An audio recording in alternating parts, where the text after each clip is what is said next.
Got game week here. I know the players are excited. Get to put on the uniform. Should be a great day. Expecting a good crowd. And there's a lot of guys that are anxious, I think, to prove themselves. So should be fun on Saturday. So, Rich, the guys that got eligibility last week with the federal case, so how big is that for you? Give us a little insight on what they can do, and Jamore Robinson, maybe, what do you know about his status? Yeah, we're still waiting on him. The other guys are, we have our general counsel that's working with the NCAA and the Big 12 and our compliance department to make sure we're interpreting the judge's order correctly. Obviously, the order was favorable to those guys being able to play, but we're still in the middle. They're still discussing that. But Jamore has not practiced, but the other three are practicing. So we'll give some insight into what they can do to help you at some point, if not. Yeah, I mean they're all good players, all guys that we when we were talking to them and trying to get them to come to West Virginia, we all thought that they had they're all older guys that we thought had an opportunity to help us in certain positions. Going against a team that you don't know much about, they got new players, you got new players, you kind of go into it and say, okay, this is what we're going to do, and then we'll figure out how they react to that and then play off of it. Is that how you go about it? Yeah, the first game is this. There's so many unknowns, particularly if you're got 79 new players like we do, and it's a new system. They have 3 new coordinators, so they're going to, they could be something totally new too. You can anticipate. And they can anticipate maybe the schemes or something like that, but who's going to be doing it?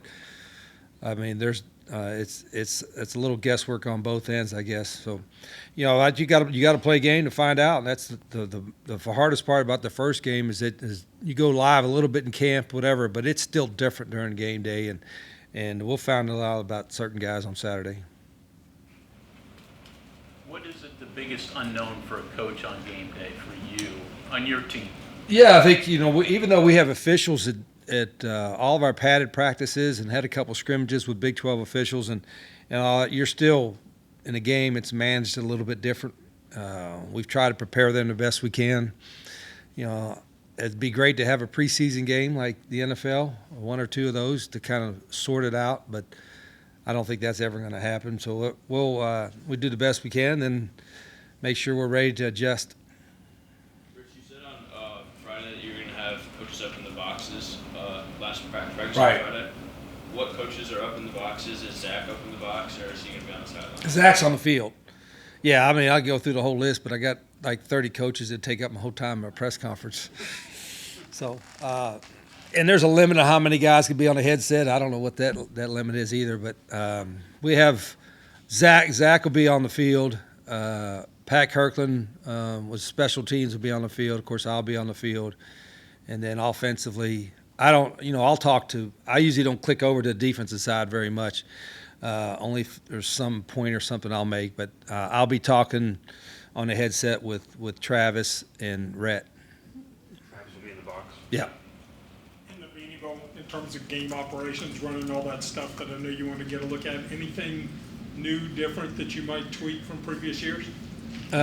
From an organizational standpoint? Runs, your game ops, all of that. Yeah, I think we try to get a little bit crisper every year. Things we've always been a tempo team, so we're trying to get better with that on how we substitute guys. We got a lot of guys that we think have deserved the opportunity to play. So getting them in the game in the right situation, making sure they're paying attention. Zach's the same way. He has different packages on defense with different personnel. And so they've worked on a camp, worked on a Beanie Bowl with that kind of substitution as well. So a lot of that's, it's, I don't want to say it's easier in a game because games go slower than practice because of all the TV timeouts and what have you. But it's also more critical that you're paying attention and our guys are laser focused. That's the biggest message for me to not just the players, but everybody that's on the sidelines or it's in the program. It's work time. We got to be focused on every play that's going on. And they've done a good job of getting ready for that, but game time will tell the truth. You're playing a lot of players. Do you preoccupy yourself with that, or is it's on the assistant coaches for them? It's more on the assistants, but I'll be certain if there's certain packages or certain plays we want certain guys in the game, we'll try to do that as well. And we don't want to sub just a sub. They have to earn that spot, and then if we're in a momentum or something like that, you don't want to obviously take guys out just to take them out. But we've been, like I said, real purposeful about offensively how we're subbing and when we're subbing, and I think defense has done the same thing. Rich, what has it been like trying to scout Robert Morris? Can you take anything from last year, or are they so new it's not working? Yeah, I mean, you could get an idea because the same head coach, he's been there, this is his 8th season, so you got to have an idea, okay, his culture, what he's been doing is probably going to be pretty similar, but 3 new coordinators, there's a lot of guesswork, even though their defensive coordinator was on the staff, so you think there would be some of the similar things going on there. A player standpoint, it's anybody's guess, but I'm sure it's for them too. They've got a lot of new players. We got 79 new players, so whatever it is. So it's going to be an interesting first game. How much harder is it to prepare for a week 1 game now versus maybe when you were first here? Like, how much harder is that preparation? Well, it's a lot harder from a roster standpoint, but I think anyway you got to, certain guys, particularly if you're quarterbacks or you're looking at defensive backs or something, you're trying to evaluate strengths and weaknesses or what have you. That it was easier to do with a returning starter when you got film on. But now everybody's got so much transition that makes it a little bit more difficult. And then obviously in the first couple games, the scheme part of it is always a little bit new and different. But it's just 11 guys. It shouldn't be that hard to figure it out, where they're going to be. When you allow yourself an emotional moment before the game, how do you think you'll be able to handle getting out there again? Yeah, I think it'll be a little surreal like it was the opening press conference. And I mentioned earlier on one of our taping our TV show that I don't want it to be about me or new coaches or whatever. I mean, it's about West Virginia. So, but I'm grateful for the opportunity to be back here. I'm grateful for all the people on the staff. The fans have been, unreal. It's been phenomenal to be back and have everybody feel everybody's support for the program and for what we're trying to build here. So that part is going to be really nice. And then, but once we get on the field, it's, did we win the toss? Did we lose the toss? Where are we starting with and going from there? Rich, after all these years, are you past any nervousness or anything like that? The opening game jitters? No, I think it's, Bob, I think it's crazy enough. What is this, the 28th year as the head coach? And I don't know, 40 years total. There's still probably many or more nerves in this first game because it's the first game and you have so many unknowns than possible. You like to think, at this point, you're not nervous, but yeah, you're going to be. I think it's okay to be nervous for a little bit. I think it's okay for our players to be a little bit nervous because it means it matters to you, right? But you got to be focused too. Now that gone through spring, gone through fall, you hear all the expectations around the country about this team.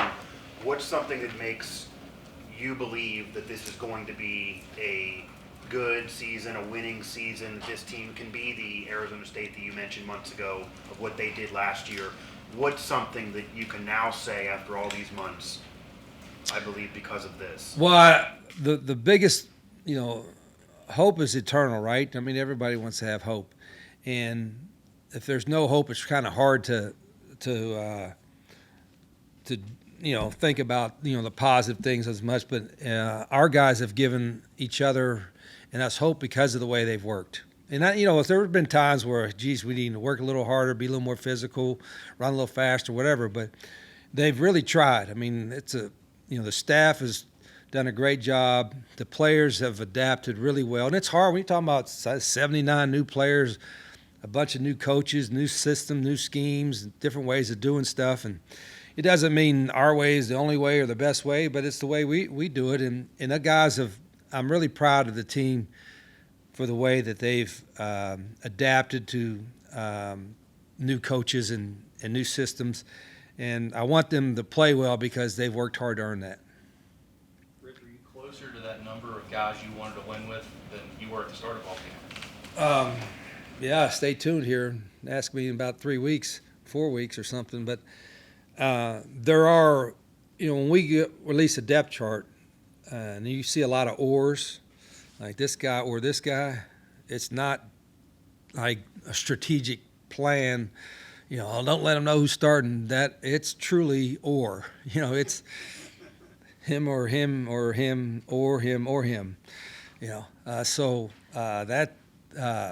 Again, that's I don't want to say the drawback, but that's the other side of having so many new players in a limited amount of time. You can work with them a little bit of summer.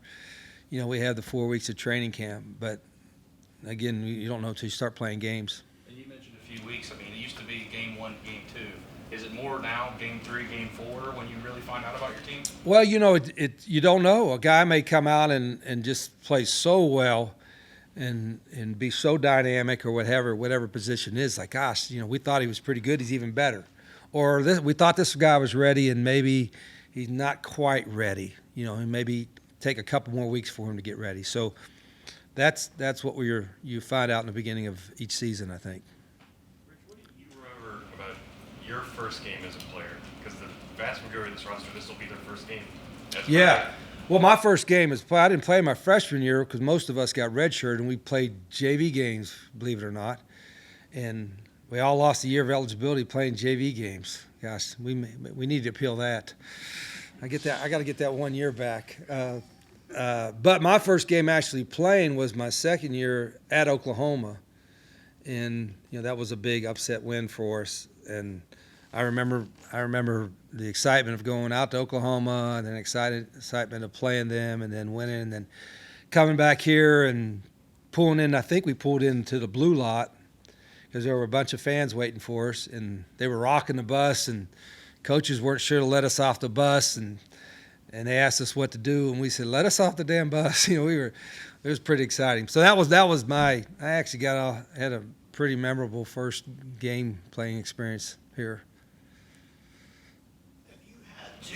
Going into this week, saying that there's one thing you're really feeling good about with this team ahead of the first game of the season, and one thing that you have as a question mark going in, what would those be? Well, the question mark would certainly be the experience in playing in the system. There's a couple of guys that have played in the system at a different school, but it's guys playing in the offense, defense, special teams, completely new system for them. That's things that you have the most concern about. The excitement part is that the guys have worked. Football is a sport where you practice a whole lot more than you play games, and practices are so important, but the games are the critical piece, right? So you're hoping that all the work they put in practice, they get to go out on Saturday and enjoy it. And the best way to enjoy it is to play well. Bringing up the uncertainty with Jamori, from a football standpoint, if you get a positive decision and for sure he can play this year, how difficult would it be for him to be able to learn what you want, fit in, figure it all out, and make an impact? All those guys, the guys that the other three guys, and even some of the guys that maybe were injured now are healthy. They all work. Whether they're working on their own or working with our strength staff or working with trainers to get healthy, whatever the case may be. I mean, they're not like totally new to everything. They've been around enough to kind of understand the culture. So I don't think twice about it. And we've got a lot of guys. For the last 4 weeks, there's been 100 some guys practicing and at every position that we have, and so I'm not. Zach Alley's defensive playbook being complex. Yeah. For a defensive player, would that be a hard adjustment? Well, I think it's hard for anybody if you haven't had a lot of reps.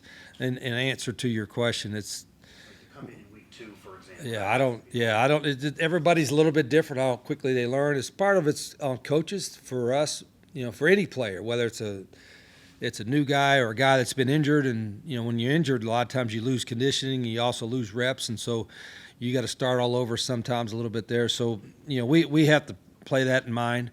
But that's coaching, and if you got 2 days to get a guy ready, work as hard as you can to get him ready. If he's not, then get him ready for the next one. Do you have any clarity on when that uncertainty will clear up with him in particular? No, I don't. Nope. No. When you're open against an FCS team, do you let yourself maybe be a little more open-minded for position battles, like you said? If every position's going to be, or like if this was Pitt week 1, you'd probably need to be a little more. No, typically, as I said, we're not really being coy when we're saying, oh, this guy or this guy, because it's not, and it's not like we're trying to play games with the players either. I mean, they'll know when, obviously when you only put 11 out there, who's going to be the guys. But we've got guys that are rotating now more than I've ever done before, from scout team to regular travel squad deal.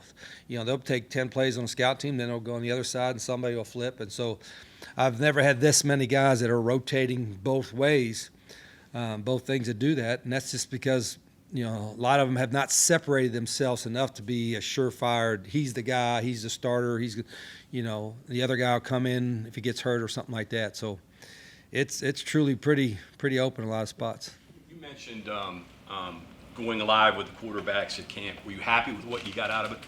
Yeah, I'd probably we would have let live more if this was a veteran group of offense and defense. In other words, if we had the offensive line that's been in the system for a few years, had all the protections down, knew how to handle all the blitzes and stuff like that. But when you have defense has a variety of blitzes, and you got a new offensive lineman, and they're still learning the system, and there's more risk, I guess you could say, for quarterbacks. So we didn't go it live nearly as much as probably we would normally have done. But I don't question our quarterbacks' toughness or willingness to run or anything like that. So that's a good thing.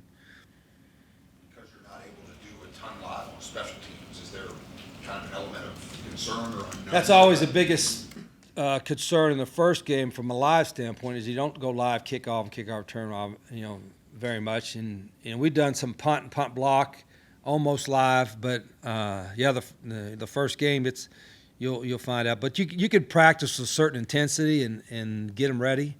I've done it long enough that shouldn't be too much of an issue. Rich, obviously you want to win every game, I get that, but just the difference between 0-1 and 1-0 after all this time, spring, summer, preseason, how much of a difference does that make? Well, I don't really look at it from a record standpoint. I look at it more from a how you play standpoint, a performance standpoint. Everybody talks about the process, not the results. I mean, the results matter certainly, but like when we go out there to play, first thing I'm worried about is the opening kickoff or kickoff return, and then the next thing I'm worried about is the next play on offense or defense, and then the next 170 plays or whatever happens in the game. You live and die with each one of them, and then when that's over, you start getting ready for the next one. So I don't look at the results and what happens if this with this, and that's our first game. Right. So, provided the performance is good or bad, just after waiting to play so long, and guys want to get out there and do very well and validate decisions to start them or play them too, is it that impactful? Does it have that long of an impact, or is it just it's over Saturday and you start anew when you come back on Monday? Yeah, I think everything is evaluated. I don't want our players. They're going to be a little bit nervous anyway, and I want them to be a little nervous because it's important. But I want them also to enjoy playing, and I think they will. I mean, I think we'll find out how today and tomorrow's practice goes. Sunday's little practice was good. I think they feel excited. They feel fresh. I mean, today's going to be a physical practice. We'll see how kind of their intensity is there, but. I mean, everybody wants to play. I mentioned this the other day.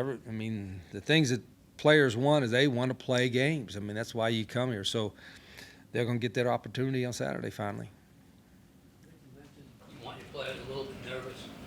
Go back to that day at Oklahoma. What do you remember about your first game other than just pulling in a lot? I mean, some things stand out. Yeah, it was.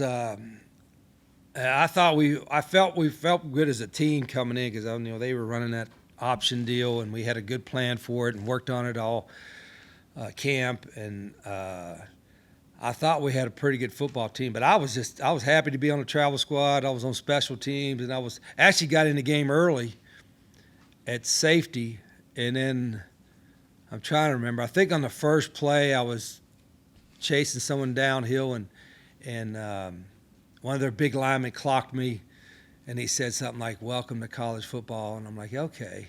And then like it was maybe 3 or 4 plays later, they had the best that never was, the running back, Marcus Dupree. Remember him? And so we had heard about him, he was going to be this and that, and they ran a little option or something, and I hit him. Might have been a little bit late, but I hit him out of bounds. And I remember his goggles, because he wore goggles kind of sideways, and I stood up like a veteran, like, yeah, welcome to college football. Like I had just learned that phrase like 10 minutes earlier. So that was my kind of introduction to college football. But it was, I just remember here, and I didn't even reflect on it because like a coach or a player, but then after the game, we win, and everybody's all excited. Come out here, and I'm a little guy from Granttown, West Virginia. He plays in Oklahoma, and we beat Oklahoma in a big upset. That was pretty memorable. So you mentioned you were asked about do you allow yourself for a moment of emotion this week, first game back. How does it feel for you really to be approaching this first game back? You get to go out there and coach WVU football one more time. Well, hopefully a lot more than one more time. Yeah, I hope. But yeah, like I said, it's a little surreal, but I don't, it's the first game of this new staff, and it's the first game for a lot of players. But I don't want to be. I said the nostalgia part. That's been like 4 or 5 months ago. You know what I mean? And I know it's brought up more, and I understand that, but it's, I think it's.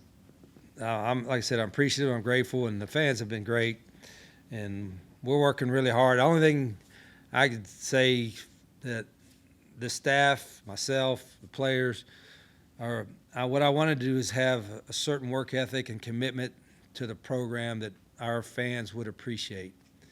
And from that standpoint, that's always going to happen. And so I appreciate that. I appreciate the opportunity. And I'm hopeful I think our players will go out and have some fun and play really hard.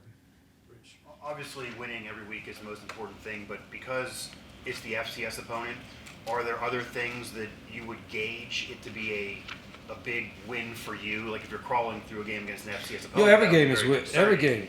But do you want to get more out of it or do certain things different in that game aside from just other games that you would take a W? No, they got players on scholarship. They're going to play really. This is going to be a huge game for them. They're going to play really hard. I always looked at and I don't even look past the first quarter or the second quarter or after half. What's the next play? And we went in the next play, and then what's the next play after that? And then when the game is over, did it turn out like we wanted to? That's not coach speak. That's just the way we've always done it. When you were once on the other side of that, how did you approach it? When you were going into a game and you had a team that had all the resources and you're going up against you wanted to have something to prove, right? And that when we were a group of 5 at Jack State playing Power Fours, or when I was at Glenville State and we had 12 scholarships playing 1AAs that had 70 scholarships or what have you, couldn't wait to play those games, man. It was exciting, and you got a chance to prove yourself. So I know their team will be excited and have a chance, but we have a lot of guys that got something to prove too, right? And coaches and players included.